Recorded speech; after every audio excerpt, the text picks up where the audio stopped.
Está aqui a gente vai experimentando o prontuário, dando as informações da nossa paciente.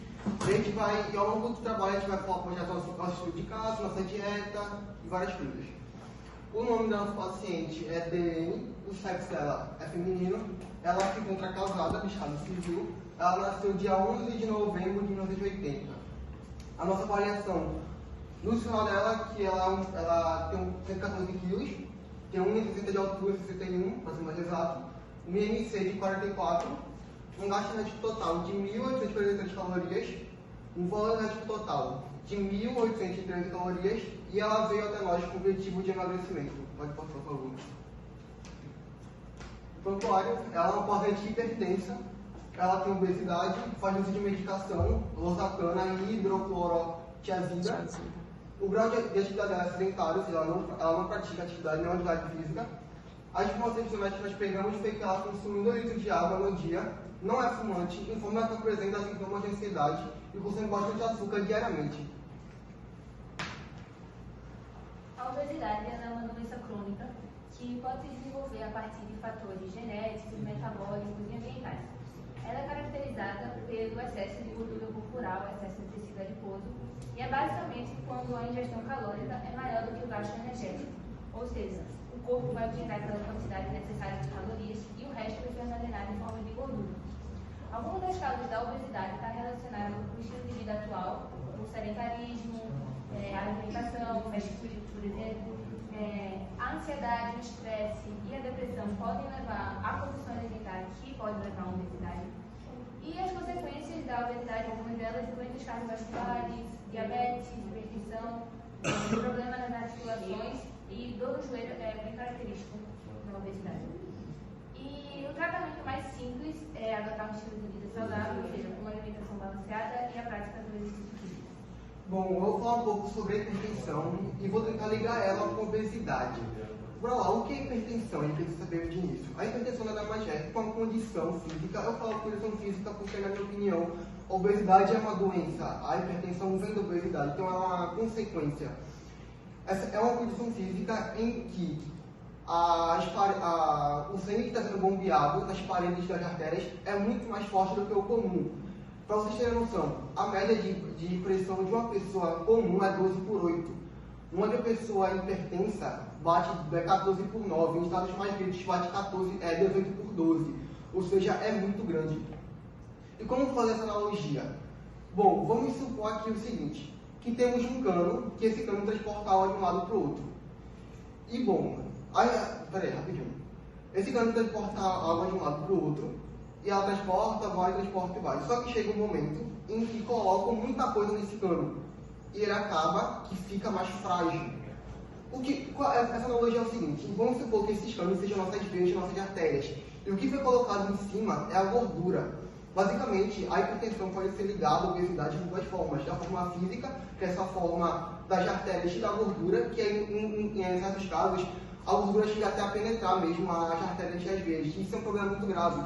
Porque vamos supor o seguinte, o sangue quer passar por todo o corpo. Então o coração está mandando fluxo sanguíneo por todo o corpo. Só que tem algo impactando, não está deixando passar. Então vai para o coração que seria só vai ser muito mais forte.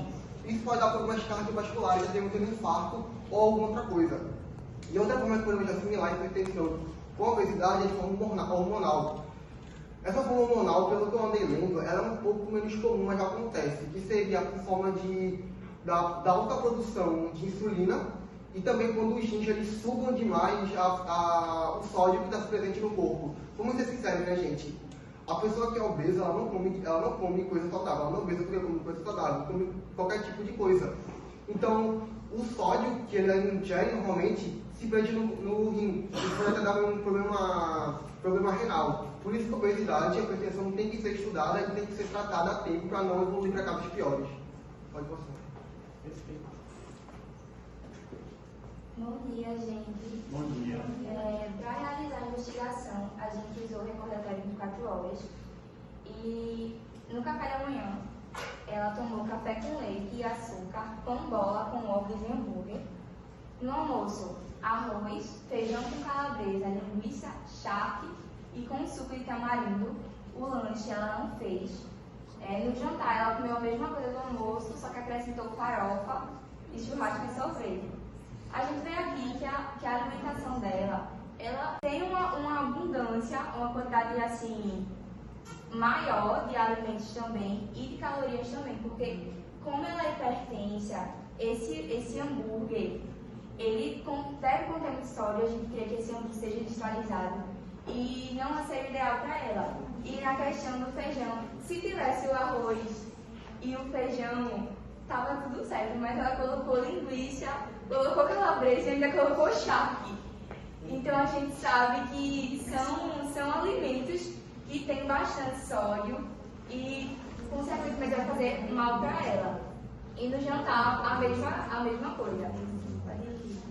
Fora que a gente pode puxar uma observação para a questão de ela não fazer o lanche da tarde. O que pode fazer com que a gente imagine a quantidade que ela não deve comer no almoço, a ponto de ela passar a tarde inteira sem se comer. Então, uma das consequências também da obesidade é justamente isso. Não só comer, né, muitas vezes ao dia, mas também em grandes excessos. Antes de adentrar nas orientações que a gente forneceria para a paciente, eu queria fazer uma contextualização da obesidade. A obesidade ela é uma doença que ela pode acarretar em todas as fases da vida, desde a fase uterina até adulto e idoso. E assim, na fase uterina, o que a gente acontece, às vezes, é da mãe ter uma alimentação hipocalórica e isso acabar passando pela placenta, afetar o bebê, fazendo com que ele fique sobrepeso e até possa ter um parto prematuro, né? Sim. Que o corpo fisiológico da mulher entende que já está ok e quer expulsar antes do tempo, o que não é o correto, né? Que acontece que a criança ela fica com o peso fora do tempo, né? Vamos dizer assim. E isso faz com que a gente puxe para a importância, né, da alimentação, avaliar o estado nutricional durante a maternidade, né, da mãe. Porque, assim, a obesidade, assim como ela pode ser em todas as fases da vida, mas principalmente na uterina, porque pode acarretar lá na frente todos esses problemas metabólicos e etc. Tem também os fatores ambientais, né? Fatores socioeconômicos, sociais. Os alimentos consumidos por essas pessoas que costumam ter obesidade, geralmente, em sua maioria, são alimentos industrializados, que é o que está sempre ali com fácil acesso. Então, puxando para esse fator social, tem essa questão, né? Acesso financeiro, geralmente os alimentos eles são mais em contas e são sempre ricos em sódio, conservantes, ou seja, alimentos com baixíssimos valores nutritivos. Então, cria aquele ciclo vicioso no paladar, né? Porque a indústria alimentícia, como foi citado em um dos casos aqui sobre o suco, né? Isso. O suco é 100% natural, mas será mesmo que é 100% natural? Isso. A maioria dos industrializados é a mesma coisa. Nunca é 100% natural, até porque eles não pensam muito na nossa saúde, né? Eles pensam mais no bolso deles. Então, sempre vai ter aquela adição, aquele temperozinho para poder viciar o nosso paladar, se acostumar com aquele açúcar e você querer consumir cada vez mais. Então, como podemos acrescentar nesse fator social, financeiro, e como que a gente pode lidar, né, nós como nutricionistas?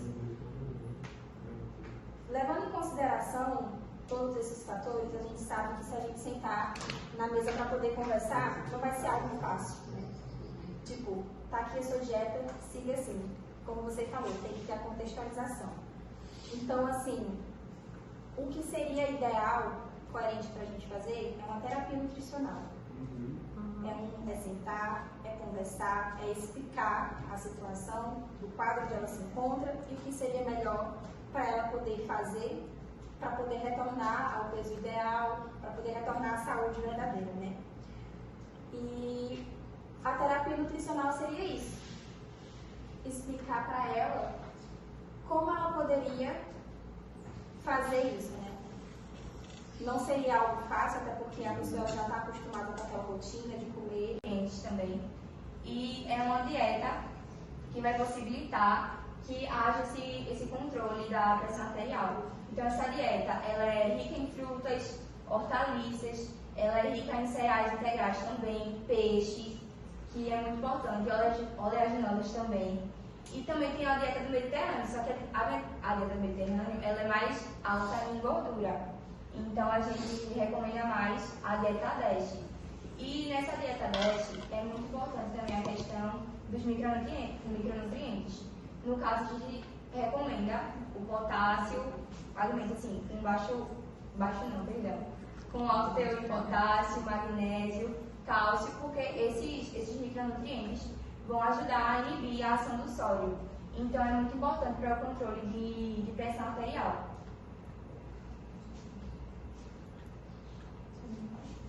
Bom dia, meu nome é Silvânia e eu vou falar um pouco sobre essas indicações, né? Dando um pouquinho ênfase ao que a Rayane falou sobre o nosso sistema, né, socioeconômico, né? A gente não pode também imaginar assim que a situação é só alimento. Antigamente, né, se tinha também o alimento. A gente tinha acesso a esse alimento, porém muitas vezes, em muitos casos não existiam obesidade. E por que tem hoje? São por causa das facilidades, das redes sociais, da tecnologia, das indústrias. Isso tudo participa para que você venha a ter A buscar o que é mais acessível. buscar o que é mais acessível, né? O acesso antigamente na infância, inclusive ela, né? A DN, ela tem 43 anos, eu tenho 48. Eu lembro que na minha infância eu brincava, eu corria, eu não tinha computador, eu não tinha celular e eu comia de todo jeito. Eu também fazia o uso de refrigerante, muito pouco, mas usava, um pouco por causa do poder aquisitivo também. E hoje a facilidade, a oferta, né, é muito ampla. Hoje você pode pedir sentado, comer sentado, estar em casa, não levantar, não correr. E ela, com 43 anos, ela também, com certeza no passado, não tinha esses acessos e hoje ganhou esse peso, né? Por causa também dessas facilidades, né? E da indústria também. Então, a gente também sabe que é difícil a gente pegar uma pessoa obesa e fazer uma restrição total na alimentação dela, né? Então, como ela de manhã costuma comer o pão dela, o pão bola, o ovo, né, o hambúrguer, sem controle, o que é que a gente fez? A gente pegou, né, sugeriu que ela comesse 50 gramas de pão de forma integral. Por que 50 gramas? Porque já são 2 fatias, né, não tirando o pão que ela gosta de comer. Botamos aqui 100 gramas de ovos, né, que são, a gente conversou com ela e orientou que ela tentasse pelo menos comer 2 claras com uma gema, sempre reduzindo. Se ela tiver aquela compulsão de comer 3 ovos, que ela coma 2 gemas, sempre tire uma, para poder ela ter esse controle. O mamão, né, orientamos ela a comer 70 gramas. Lógico que é muito difícil ela ter esse controle, mas poderia ter até um pouco mais, como ela tem 114 quilos, mas botamos 70 para que ela possa, pelo menos, tentar ter esse controle. A farinha de linhaça, né, fibras. O café, ela gosta de tomar refrigerante. A gente sugeriu que ela também gosta muito de café, que ela tomasse o café sem açúcar ou adoçado com stevia. Também orientamos ela também de botar uma canelinha, né, uma canela, para poder ela sentir mais esse sabor e não sentir tanta falta do açúcar, que ela gosta muito. Damos também aqui uma segunda opção, né, 100 gramas de ovos mexidos, mussarela, tomate, cebola, tal, para ela fazer uma panquequinha, fazer uma mistura lá, para que ela tenha essa saciedade. E de manhã, como ela gosta também de doce, sugerimos que ela comesse 100 gramas de abacaxi. Dependendo do abacaxi, se for um abacaxi grande, ela come uma rodela, se for um abacaxi pequeno, ela come 2 rodelas. A gente tentou dar essa sugestão a ela, porque normalmente o obeso até quando olha, né, abacaxi pequeno vai ser pouco para mim. Então, 6 gramas no almoço, né, como ela bota bastante adereços, né, como ela bota bastante adereços, né, guarnições no feijão, a gente botou 150 gramas de feijão, no caso dela poderia ser 100, mas a gente botou 150 gramas, porque quando ela disse a gente come o feijão, ela não bota 50 gramas, não é uma conchinha. O feijão está bonito, ela vai lá, bota a concha dela, do jeito que ela quer, sem controle nenhum. É aquilo que a gente comentou sobre se ela fica sem lanchar durante a tarde, quanto que ela não deve colocar no prato na hora do almoço? Pois é. Aí a gente botou 150 gramas, né? Deixou aqui um pouquinho a mais para que ela tenha essa saciedade, 100 gramas de arroz e peito de frango com temperos naturais, né? Ela gosta de comer no almoço também, maionese, ketchup, mostarda, ela sempre bota, e sugerimos que ela botasse alguns temperinhos, sabe? Como algum vinagre, um molho de limão, vinagrete, alguma coisa que desse um sabor melhor nessa alimentação dela. E no sorvete, que ela sempre gosta, pudim, bolo, alguma coisa que ela gosta depois do almoço, uma balinha, sugerimos que ela chupasse uma laranja.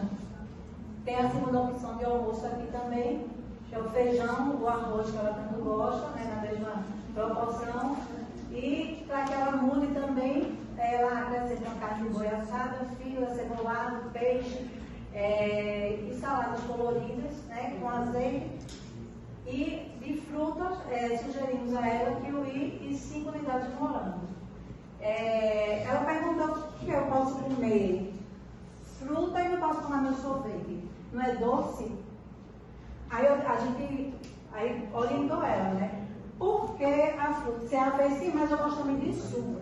Eu gosto de tomar meu refrigerante, eu vou de limão. Aí a gente também orientou ela aqui. A importância da fruta é porque ela tem a frutose, né? A frutose que tem as cascas e suas fibras e sementes. Não é isso? Se ela tomando suco, não vai ter o auxílio daquelas fibras para controlar esse nível da frutose no organismo dela, que é o açúcar. Como a gente está tentando ajudar ela, que ela está querendo perder o peso, ela nos procurou, a gente tem que fazer isso, esse jogo ensinou ela. Então, assim, vou comer doce, a fruta é doce. Não. Aí, e também que ela não deixe de tomar o suco dela, que ela dê também, no lugar do refrigerante, que ela também priorize o suco, já que ela, de repente, né, naquele momento não queira comer a fruta. Então, a fruta, né, a gente aconselha que ela coma com a casca para que ajude nesse processo, né, do bom funcionamento do intestino dela com suas fibras da fruta. No jantar, ela sempre costumava comer o que sobra do almoço no jantar, que é o feijão, o arroz, o que tiver. Aquilo do feijão ou do almoço que sobrou, ela vai. Inclusive churrasquinho, quando no final de semana ela guarda para comer também. Aí a gente fez o quê? Sugeriu que ela comesse um omelete, né? Fizesse um omelete. Nesse omelete ela pode usar os 2 ovos, né? A quantidade do café da manhã ou do café da manhã. Os 2 ovos, sugerimos que ela comprasse a sardinha, ou ela fresca, né? Ou filé. Evitar ao máximo comer comidas enlatadas, né, e ultraprocessadas, salada que ela pode comer à noite sem problema nenhum. E na segunda opção, um macarrão de abobrinha, né? Que ela pode comer, fazer o molho de tomate natural que ela diz que tem, sabe fazer. Carne moída, queijo parmesão, aqui a gente adicionou as quantidades, ensinou a ela. E uma frutinha, uma ameixa, ou que ela também pode, de repente, substituir a ameixa pelo morango. A opção 3 é o jantar também, que a gente também, ela disse que não gostava de limão, de abóbora, nada, a gente passou uma receita, inclusive ela entrou em contato com a gente disse que fez e gostou, né? Ensinou como fazer, ela fez o creme de gerimum, comeu, a gente pediu para ela botar um franguinho e que ela não coma, evite né? Não coma de jeito nenhum. A gente, mas não pode de vez em quando não, a gente disse não. Você pode substituir a abóbora por um inhame, uma batata doce e fazer esse creme, uma cebola. Tente fazer isso ou substituir essa sopa por um pão integral, ou repetir o café da manhã e tentar controlar isso, que já vai ser uma grande coisa para ela. Pronto, mamão, no caso a ceia, né, que ela pode também ter opção, se tiver alguma abstinência por doce também, comer um mamãozinho com farinha de linhaça.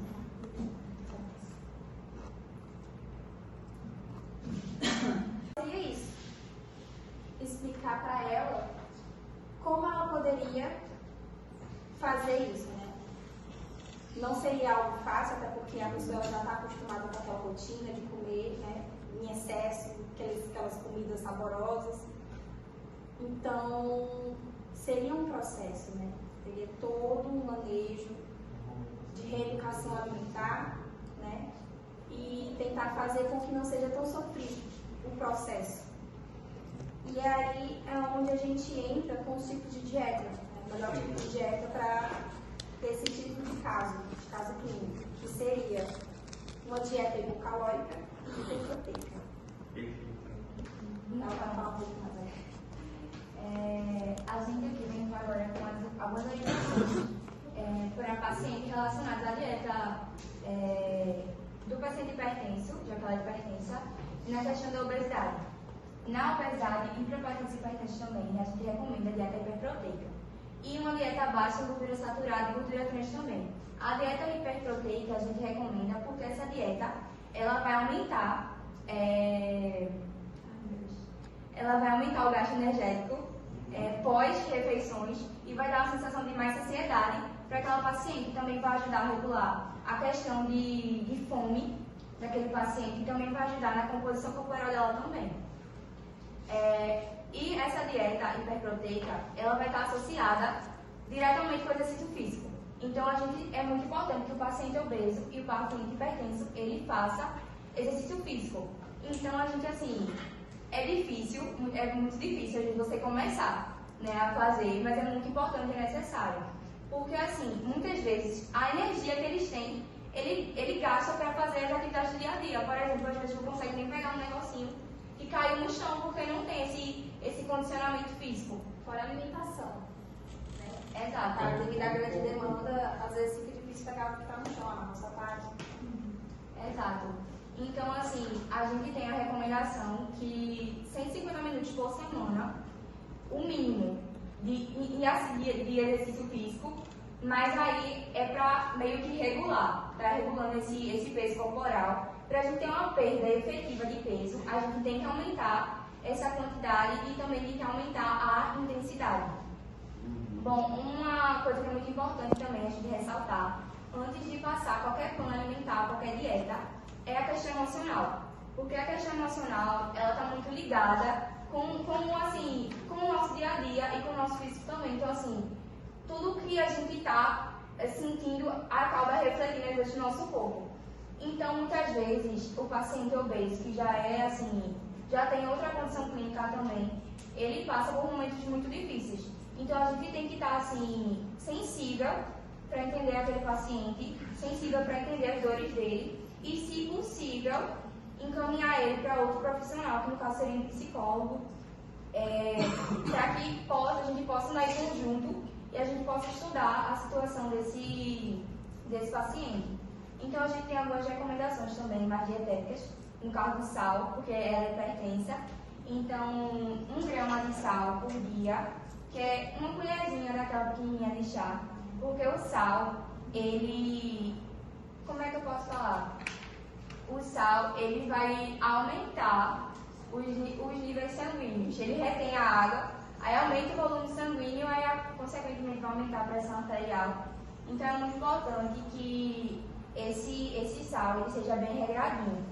E na questão do sal, a gente tem outra indicação que é para usar temperinhos também. Na hora de fazer o alimento e tal, usar alguns temperinhos, já que a quantidade de sal ela é mínima. Na questão também dos rótulos, ensinar os pacientes a lerem os rótulos, porque em muitos alimentos industrializados a gente tem o sódio, o glutamato monossódico também, cloreto de sódio, e tudo isso, muitas vezes as pessoas não sabem, né? Porque assim, às vezes não é um conhecimento comum. Então as pessoas sabem assim, o nome mais prático realmente. Então é muito importante que quando a gente for fazer alguma orientação para esse paciente, a gente explique para ele, a gente mostre para ele como ler o rótulo, para que ele possa escolher uma opção mais benéfica para ele. Outra questão, fazer trocas mais inteligentes. A gente vê aqui no inquérito alimentar dela que ela tinha duas opções, ovo e hambúrguer. Ela escolheu os dois, mas aguçar esse sentido de escolher uma opção mais saudável, que no caso seria o ovo, né? E eliminar a questão do hambúrguer. E também, aqui para a dieta do hipertenso, a gente tem uma dieta meio que específica, que é a dieta DASH. Essa dieta, ela é uma dieta com baixo teor em gordura, é uma dieta que ela vai ser muito rica. Pronto, mamão, no caso a ceia, né? Ela pode também ter a opção, se tem alguma abstinência por doce, também comer um mamãozinho com farinha de linhaça.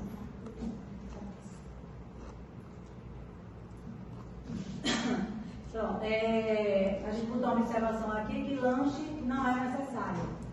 Deve-se observar se existem sinais de fome ou com vontade de comer. Tente aumentar a quantidade de café da manhã para se sentir mais saciado. Caso a vontade seja incontrolável de comer, queira persistir, ela coma, faça um mix de castanha com iogurte natural e chia. Também informamos a ela e instruímos, né, que essas fibras vão ajudar no bom funcionamento do intestino dela e controlando esses açúcares, né, que ela gosta. Recomendação: evite fazer refeições próximas aos horários de dormir para não prejudicar o sono. Faça chá de camomila, foi também que a gente sugeriu, botou as opções, cidreira, para poder ela ter uma qualidade de sono melhor. Tente dormir cedo, né? Beba bastante água durante o dia também. A água, nos cálculos, né, da literatura, né, que é indicado, que você pegue 35 ml de água e multiplique pela quantidade de peso dela. Ela só não gosta de água, toma 2 litros muito mal. Aí a gente então faz o seguinte: já que você toma 2 litros, tem que tomar 2,5, force um pouquinho. Vá aumentando, entendeu? Gradativamente. Aí ela também concordou essa técnica, está tomando mais água. E está também se sentindo até um pouco mais leve, né? Com essas instruções que a gente deu. Aí aqui está a sugestão, né, de alimentos, de compras que a gente fez, que é proteínas, né, que a gente ensinou a ela, que é tudo que é do animal, carboidratos, que é raízes, que é tudo que não vem do animal, já para que ela entenda mais, batatas, arroz, verduras, legumes, as frutas também que orientamos elas, oleaginosas, sementes, chás, temperos naturais e outros. Deixamos com ela essa tabelinha e orientamos também ela de procurar um profissional. Aqui está um grupo que... Só fazer que assim, a gente fez o cálculo da quantidade ideal de perda de peso por semana, né, da forma saudável. Porque tem pessoas que às vezes colocam dieta louca, né, e cabe a nós fazer essa perda de peso da maneira correta. É porque a gente acabou não colocando no slide. E sabe, de 4 a 5, e o pessoal acha que no primeiro mês vai perder o quê? De 10, 15, justamente. E aí entra justamente a terapia nutricional, né? A gente viu, por exemplo, que ela teve um pouquinho de resistência na mudança dos alimentos, na compreensão do que ela tem, do que ela precisa fazer. Então, assim, é tudo que a gente precisa sentar com o paciente e conversar, que é a sensibilidade de compreender, né, que às vezes pode ser fruto de algo emocional, né, algo da infância, né, como a gente viu. E segundo os cálculos que a gente fez, né, multiplicando a taxa metabólica basal dela com o nível de atividade física, né, que ela, no caso, é sedentária. Então, seria 1,2 a multiplicação. Daria 2.221 calorias, né? E para ter essa perda segura, seria, assim, o ideal seria 500 gramas por semana. Então, a gente teria que fazer, né, a subtração dessa quantidade, ou seja, o déficit calórico, né? Na alimentação da nossa paciente, para poder ela voltar para o peso ideal dela. A gente também fez o cálculo do peso ideal. Ela está com 114 quilos, para uma altura de 1,61, e o peso ideal para ela seria entre 48 a 64 quilos. Então, assim, é um estágio de obesidade grau 3. Então, ela está bem acima do que ela deveria. Então, esse foi o cálculo que a gente fez. Para ela poder ter uma perda segura, né, de peso, seria 500 gramas por semana. Aí, a gente deixou uma mensagem aqui que tudo parece impossível até que seja feito. Também a gente falou para ela que nada vai ser impossível, que ela vai conseguir. Basta ela seguir essas orientações, basta ela ter essa consciência que a gente não está ali com o objetivo de restringir nada, não, de tirar nada dela, mas que ela tenha consciência de pelo menos diminuir. E quando ela tiver essa vontade de comer aquele hambúrguer, o feijãozinho atubado, como é o termo que ela usou, que ela tente diminuir as porções, até ela chegar a um nível mais ou menos que ela quer. Uma questão de adaptação. De adaptação. Né? Até a gente, né, eu mesmo já no passado tinha esse conceito, né? Era a dieta que você tinha que restringir. Hoje, né, você não pode pegar uma vez e fazer isso. Agora vai ter um vídeo também. Obrigada pela atenção.